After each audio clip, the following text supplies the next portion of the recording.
운남에 고립된 왕국 탕지아오와 룽인. 중국 대륙의 군벌 시대는 각 지역의 지리적 특성과 역사적 배경이 어떻게 독특한 군벌 세력을 탄생시켰는지 여실히 보여줍니다. 북중국의 옌시산, 서북의 펑이샹과 마가군벌에 이어 이번 시간에는 중국 남서쪽 끝, 험준한 산악 지형과 이국적인 문화가 뒤섞인 운남성에 뿌리내렸던 운남 군벌의 이야기를 해볼까 합니다. 특히 탕지아오와 그의 뒤를 이은 룽인은 이 고립된 지역을 자신들의 왕국으로 만들고 중앙정부의 영향력에서 벗어나 독자적인 통치를 펼쳤습니다. 그들은 어떻게 변방의 땅에서 강력한 세력을 구축하고 격동하는 중국 현대사 속에서 살아남으려 노력했을까요? 운남성은 중국 대륙의 남서쪽 끝에 위치하며 베트남, 라오스, 미얀마 등 동남아시아 국가들과 국경을 맞대고 있습니다. 이곳은 험준한 산악 지형과 깊은 계곡, 그리고 아열대 기후가 특징인 곳입니다. 이러한 지리적 고립성은 운남성이 오랫동안 중앙 정부의 통제에서 벗어나 독자적인 문화를 발전시키고 소수 민족들이 자신들의 정체성을 유지하는 데 기여했습니다. 한족 외에도 이족, 바이족, 다이족 등 수많은 소수 민족이 거주하는 다문화 지역이기도 합니다. 군벌 시대의 이러한 지리적 특성은 운남성 군벌들에게 큰 이점으로 작용했습니다. 외부 세력이 쉽게 침투하기 어려운 천연의 방어선 역할을 했으며 이는 운남 군벌이 자신들만의 강력한 기반을 다질 수 있는 배경이 되었습니다. 동시에 고립성은 경제적 발전의 제약 요인이 되기도 했지만 탕지아오 같은 인물은 이를 역으로 활용하여 독자적인 통치 시스템을 구축하려 했습니다. 운남 군벌의 실질적인 창시자는 바로 탕지아오였습니다. 1883년에 태어난 탕지아오는 옌시산과 마찬가지로 일본 육군사관학교 유학파 출신이었습니다.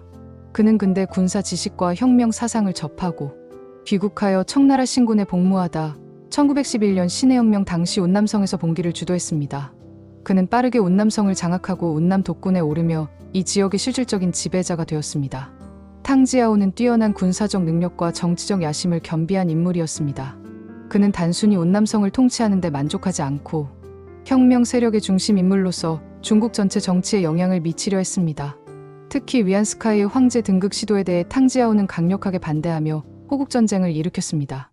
그는 채학 등과 함께 위안스카이의 제재 부활에 맞서 싸웠고 이는 위안스카이가 황제 지위를 포기하게 만드는 결정적인 계기가 되었습니다. 이 호국전쟁은 탕지아오의 정치적 위상을 크게 높였으며 그를 혁명 영웅으로 부락시켰습니다. 호국전쟁 이후 탕지아오는 광서성, 귀주성 등 인근 지역까지 영향력을 확대하여 옴귀군벌이라는 거대한 세력을 형성했습니다. 그는 이러한 확장된 세력을 기반으로 광저우의 순원이 이끄는 국민당과 협력하여 북양 군벌에 대항하기도 했습니다. 탕지아오는 운남성에 독자적인 군사학교와 무기공장을 설립하여 군사력을 강화했으며 아편 재배를 통해 막대한 재정 수입을 확보하기도 했습니다. 아편은 운남 군벌의 주요 수입원이었지만 동시에 지역 주민들의 건강과 사회 문제의 원인이 되기도 했습니다. 하지만 그의 권력은 1920년대 후반에 접어들면서 흔들리기 시작했습니다. 그의 확장 정책은 재정적 부담을 가중시켰고 내부적으로는 그의 전횡에 대한 불만이 고조되었습니다. 특히 1927년 탕지아오의 오랜 부하였던 룽인이 반란을 일으켜 탕지아오를 축출하고 운남의 실질적인 지배자가 되면서 그의 시대는 막을 내렸습니다. 탕지아오는 그의 병으로 사망했습니다. 탕지아오를 몰아내고 운남의 새로운 통치자가 된 인물은 바로 룽인이었습니다. 1884년 이족 출신으로 알려진 룽인은 탕지아오의 휘하에서 성장한 인물이었습니다. 그는 통치 방식에서 탕지아오와는 다른 면모를 보였습니다. 룽인은 군사적 능력뿐만 아니라 행정 능력도 뛰어났으며 운남성의 근대화와 발전에 더욱 적극적인 모습을 보였습니다. 그는 1929년 국민당에 의해 운남성 주석으로 임명되면서 명목상 중앙정부의 통치를 받았지만 사실상 운남성 내에서는 독자적인 운남왕으로 군림했습니다. 룽인은 운남성 내정에 대한 외부 간섭을 극도로 싫어했으며 자신의 권력을 강화하기 위해 끊임없이 노력했습니다. 그는 군사력을 현대화하고 교통통신망을 확충하여 성내의 통치 효율성을 높였습니다. 룽인은 또한 운남성의 풍부한 자원, 특히 주석과 구리 등 광물 자원 개발에 힘썼고 아편 재배를 통해 얻는 수입도 여전히 그의 통치 자금의 중요한 부분을 차지했습니다.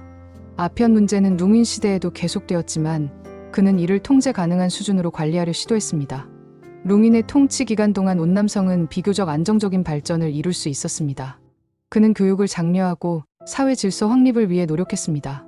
또한 소수 민족 정책에 있어서도 비교적 유화적인 태도를 보여 소수 민족들의 지지를 얻으려 했습니다. 그는 특히 윈난 육군강무당을 발전시켜 유능한 군사 인재들을 양성했습니다. 1937년 중일 전쟁이 발발하면서 룽인이 통치하는 운남성은 중국 전체의 전략적 요충지로 급부상했습니다. 일본군이 중국 동부 해안과 내륙의 주요 도시들을 점령하자 운남성은 중국과 서방 연합국을 잇는 중요한 물자 수송 통로가 되었습니다. 특히 버마 로드라고 불리는 운남버마 도로와 쿤밍으로 연결되는 철도는 연합국의 군수품과 필수 물자들이 중국으로 들어오는 유일한 통로였습니다. 룽인은 이러한 운남성의 중요성을 인식하고 항일 전선에 적극적으로 참여했습니다.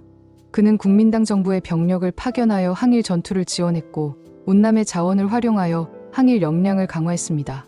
또한 운남성은 중일 전쟁 기간 동안 장제스, 국민당 정부가 대규모로 철수한 후방 기지이자 미국의 비오대와 같은 연합군 공군 부대의 주요 주둔지가 되기도 했습니다.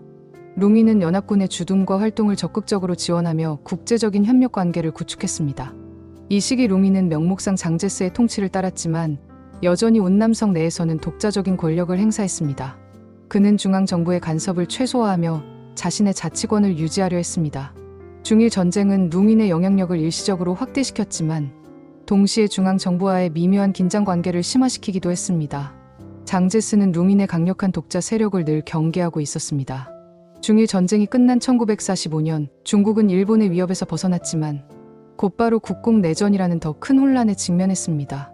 이 시기 장제스의 국민당 중앙정부는 지방 군벌들의 자녀 세력을 완전히 흡수하여 중앙 집권 체제를 확립하려 했습니다. 룽인은 중일 전쟁 동안 국민당과 협력했지만 그의 오랜 독자적인 통치와 독단적인 행보는 장제스의 눈에는 가시와 같았습니다. 결국 1945년 10월 장제스는 쿤밍 사변을 일으켜 룽인을 기습적으로 체포하고 그의 권력을 박탈했습니다. 룽인은 국민당 정부의 체포령에 따라 난징으로 압송되었고 그의 오랜 통치는 이렇게 허무하게 막을 내렸습니다. 장제스는 룽인의 가족과 측근들을 제거하고 자신의 측근을 운남성 주석으로 임명하여 운남성에 대한 직접적인 통치권을 확립했습니다. 룽인은 한때 장제스의 통치에 불만을 품고 탈출하여 홍콩에서 국민당을 비판하기도 했지만 결국 공산당 정권 수립 후에는 베이징으로 돌아가 중화인민공화국 정부의 고위직을 맡기도 했습니다. 그는 1962년 베이징에서 사망했습니다. 룽인의 몰락은 운남 군벌 시대의 실질적인 종말을 의미했습니다. 이후 운남성은 국민당 중앙정부의 통제 아래 놓였지만 국공내전의 상황 속에서 국민당은 운남성에 대한 완전한 통제력을 유지하기 어려웠습니다.